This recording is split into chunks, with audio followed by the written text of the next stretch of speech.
Anies Baswedan diusung oleh koalisi Partai Gerindra dan PKS dalam pemilihan Gubernur DKI Jakarta 2017. Meski namanya muncul paling akhir, Anies dinilai merupakan penantang kuat dari calon petahana Ahok dan Jarot. Kami akan berbincang dengan Anies Baswedan.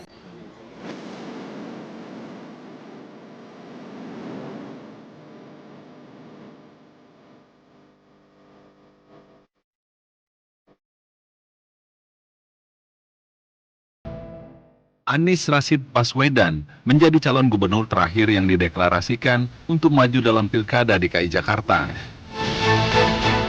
Mantan Mendikbud ini diusung oleh koalisi Partai Gerindra dan PKS untuk berpasangan dengan Sandiaga Uno. Pencalonan Anies Baswedan cukup mengejutkan banyak pihak. Selain namanya tidak kuat terdengar di masa penjaringan, Anies juga pernah berseberangan dengan kubu Prabowo Subianto.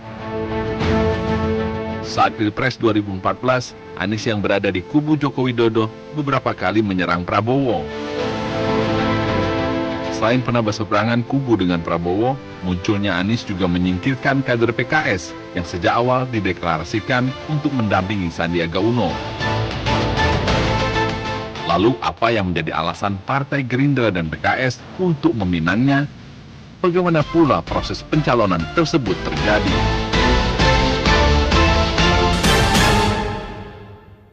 Assalamualaikum Pak Anies Baswedan. Apa kabar? Baik, Pak Baik. Anies. Alhamdulillah. Senang ketemu sama Pak Anies. Makasih. Sudah lama tidak bertemu. Ini kalau lihat rumahnya sejuk sekali Pak Anies. Ini Ya, udah lama tinggal sini alhamdulillah. bersama dengan keluarga ya? Di kampung nih. Ya.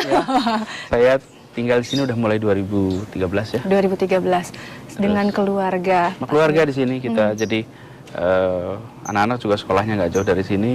Terus kita merasa nyaman aja di sini dengan lingkungannya. Kalau bicara soal keluarga Pak Anies, apa sih makna terpenting keluarga untuk seorang Anies Baswedan? Tempat kita berangkat, tempat kita pulang, tempat kita memulai, tempat kita merasakan kehangatan, tempat kita merasakan rasa aman, rasa nyaman. Dan di keluarga itulah sebenarnya segalanya bermula. Ketika di keluarga suasananya bahagia, insya Allah keluar juga suasananya bahagia. Akan terbawa begitu? Ya, apapun yang kita kerjakan di luar, mulainya di rumah. Di beberapa kesempatan publik melihat Pak Anies ini suka bawa keluarga ya, anak dibawa. Bahkan kalau kita lihat di Instagram Pak Anies di media sosial, ada beberapa kali kesempatan beberapa anak Pak Anies ikut dibawa. Kenapa Pak? Iya, jadi saya ini kegiatannya banyak, lumayan sibuk. Dan saya ingin anak-anak juga dapat kesempatan untuk merasakan pengalaman apa yang saya kerjakan, dan saya ingin punya waktu dengan mereka. Bapak yang meminta atau mereka kadang ingin menawarkan diri ikut saja? Saya tawarin, dan saya tidak pernah memaksa. Kalau mereka sedang ingin kerjakan yang lain, nggak masalah. Oke. Saya ceritakan ini mau ini nih, terus apa tuh? Biasanya dijelasin dulu, gini-gini. Oh ya, mau ikut, yuk jalan.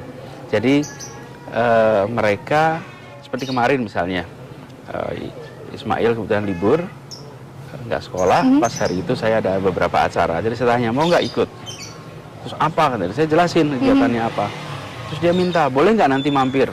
Oh, cari ini, dan oke, boleh. Ada syaratnya dulu. Ya. Jadi terus kita jalan sama-sama. Tapi intinya begini, dia mengetahui apa yang kami kerjakan, saya pun punya waktu bersama dengan dia. Dan kalau saya berjalan keluar kota, kadang-kadang saya bawa mereka keluar kota, ke Palu, ke Bukit Tinggi. Itu bagian dari quality time Anda di sela-sela kesibukan? Iya, terbang sama-sama, ngobrol di pesawat, pindah ke sana, kuliner, lihat tempat baru. Saya juga ingin anak-anak kita itu merasakan bahwa Indonesia ini raya ya, bukan cuma Jakarta ya. Mereka masih kecil, tapi saya berharap pengalaman ini menjadi pengalaman yang tak terlupakan buat mereka. Kalau dalam karir, seberapa penting keluarga untuk Pak Anies? Begini, keluarga itulah yang kemudian menjadi pertimbangan paling utama. Kita ingin agar ada keseimbangan. Keseimbangan bahwa kegiatan rumah, kegiatan karir itu tidak merugikan satu sama lain. Bukan sesuatu yang mudah. Apalagi Jakarta, ngatur waktunya luar biasa. Karena itu kita harus mencari trik-trik tuh seperti yang saya kerjakan itu. Atau kadang-kadang kita mengatur dengan anak-anak itu sering ke kantor. Ketika saya di kantor, mereka pulang sekolah sering ke kantor. Karena itu mereka juga bersahabat dengan lingkungan di kantor. Dan ini anak-anak masih kecil-kecil. Jadi di kantor ada perpustakaan, mereka nanti ke perpustakaan, baca, lihat rekaman. Jadi keluarga itu penting. Dan apa yang kita jalani di dalam karir, saya ingin anak-anak juga tahu. Jadi kalau anak-anak ditanya apa yang dikerjakan ayahnya, minimal mereka tahu yang mereka lihat. Tentu mereka nggak akan menguasai lengkapnya job description yang enggak. Tapi mereka tahu yang dikerjakan ayahnya itu apa sih. Bahkan pernah tanya, Abah ini ya pertemuan-pertemuan terus ya gitu. Jadi banyak meeting, banyak bicara, ya rapat, meeting. Jadi saya ingin, dan bersama Ferry kebetulan istri saya memungkinkan itu dilakukan. Kalau tidak ada dia yang menjembatani, saya nggak tahu nih bagaimana mengerjakannya. Nggak bisa sendiri juga ya Pak? Mungkin, karena dia memainkan peran betul untuk istilahnya adalah menghadirkan ayah di saat secara fisik dia tidak berada di sini. Itu yang dikerjakan. Jika saya menyatakan tidak hanya karena saya ingin nyaman, ingin aman, ingin bekerja di tempat yang penuh tepuk tangan, ingin jauh dari segala macam masalah, nanti suatu saat kalau anak saya tanya, ayah, ketika ayah dulu diminta untuk ikut tanggung jawab Jakarta, ayah nggak mau ya?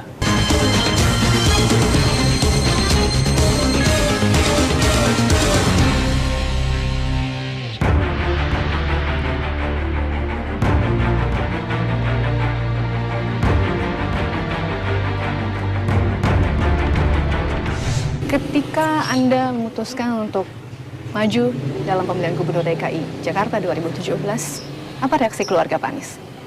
Ya, jadi ketika saya diundang, saya ingin garis bawahi, saya tidak berencana, tidak merancang dari awal.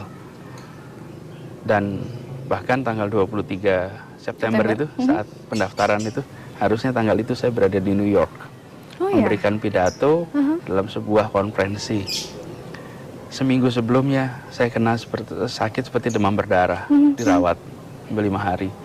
Konsekuensinya perjalanan ke Amerika dibatalkan.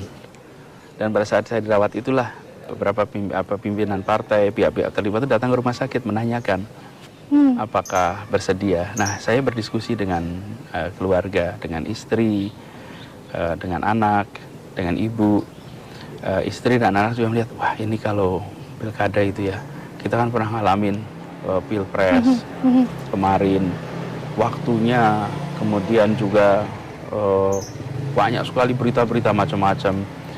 Kehidupan kita itu banyak cerita-cerita yang diputar balikan, kemudian mereka mengalami itu. Jadi ketika mendengar pilkada itu, aduh ini nanti berulang lagi ya. Sempat ada kekhawatiran begitu Pak Anies dari keluarga? Mereka sebenarnya bukan kekhawatiran, tapi lebih pada harus mengulangi lagi ya, menghadapi itu semua gitu. Kemudian ketika kita sudah ngobrol, diskusi, mereka melihat udah kalau memang ini adalah jalan hidup, kita nggak tahu nih ngalirnya seperti apa, jalani, tawakaltu ala Allah. Siapa yang pertama kali menawarkan Anda untuk maju? Dari Partai Persatuan Pembangunan. Dari P3. Kabarnya Anda sempat menolak untuk ditawarkan menjadi cawagup, benar begitu Pak Anies? Ya, jadi pada waktu itu dilihat survei. Jadi ketika mereka melihat survei, kombinasinya seperti apa? Ini semata-mata melihatnya pada bagaimana kombinasi yang tepat mengikuti angka survei. Jadi kalau, dan pertimbangannya dengan beberapa teman termasuk para pimpinan partai juga mereka melihatnya semata-mata karena survei. Jadi saya dan Mas Sandi itu seperti duit tunggal, ada bagian dibagi-bagi. Saya mengerjakan apa, Mas Sandi mengerjakan apa.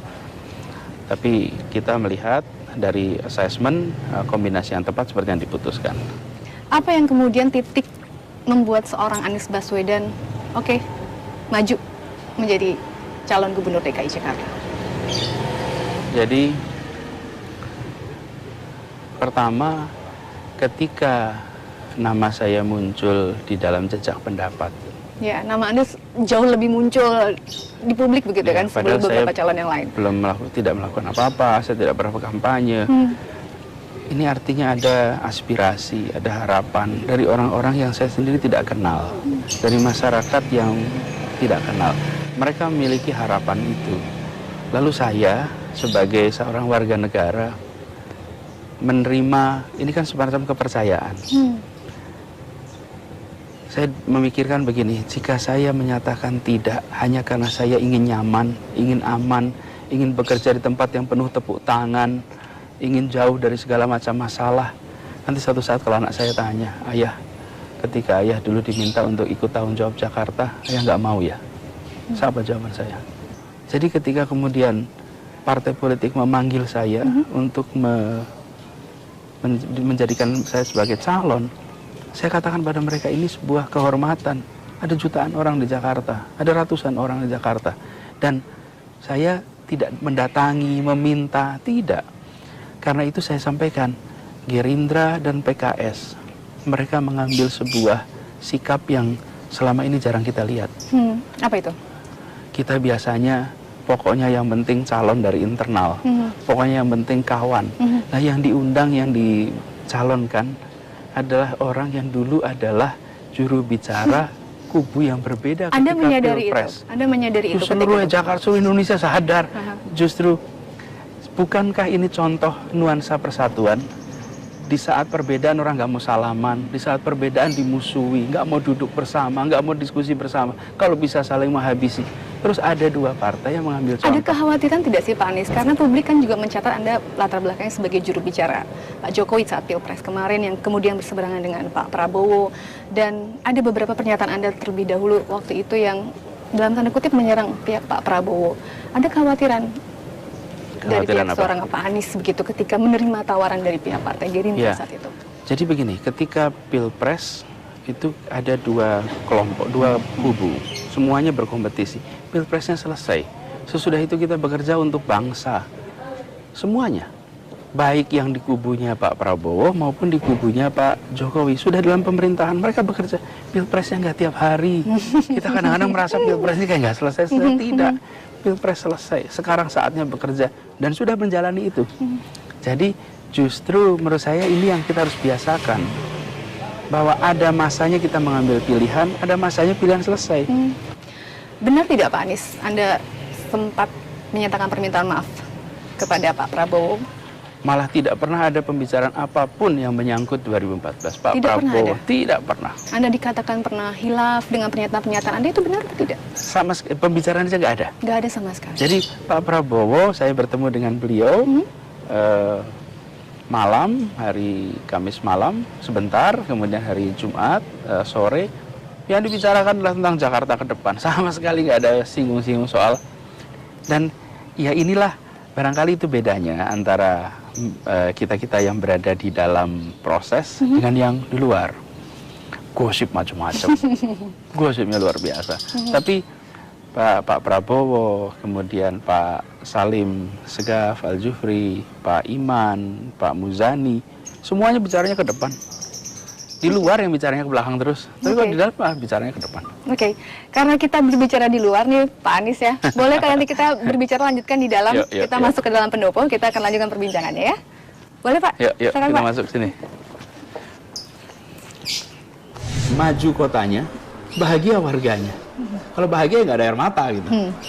Republik ini, nih Soekarno-Hatta nih gambar kita di sini. Mereka nggak pernah kirim pesan yang negatif. Misalnya mengatakan memerangi kebodohan, nggak ada. Adanya mencerdas